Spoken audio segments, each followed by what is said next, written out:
Welcome back. Today is day 28 of Vlogtober. It's Sunday. This is the night I go to bed early, so I don't have time to make a video. So today's video is short and sweet. Not really much art advice today, but it's just a little family update. And I'm kind of curious how Elliot feels about Vlogtober, so let's go talk to the boy.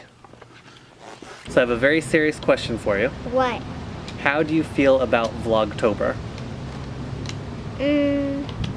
Like it? Oh, you do like it? Not really. How come you don't like Vlogtober? Because you don't get to sleep me, and I get to see you early in the morning instead of in the daytime before bed. So Vlogtober takes a lot of work, doesn't it? Yeah. Are you happy for it to be over? Yeah.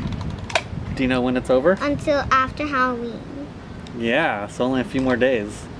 I'm so excited for my life to get back to normal after this month. Let's ask Mom, how do you feel about Vlogtober?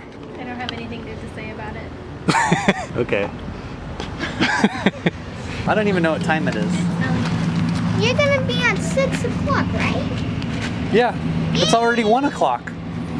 That's not bad. 5 more hours. That's right. Bye. Bye. So Vlogtober means a lot of sacrifices. My family's been really neglected this month.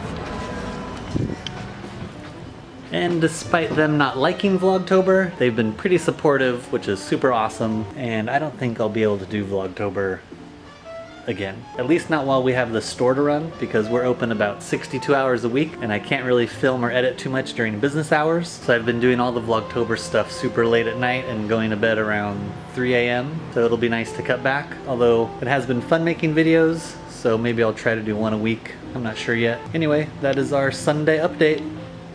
See you tomorrow.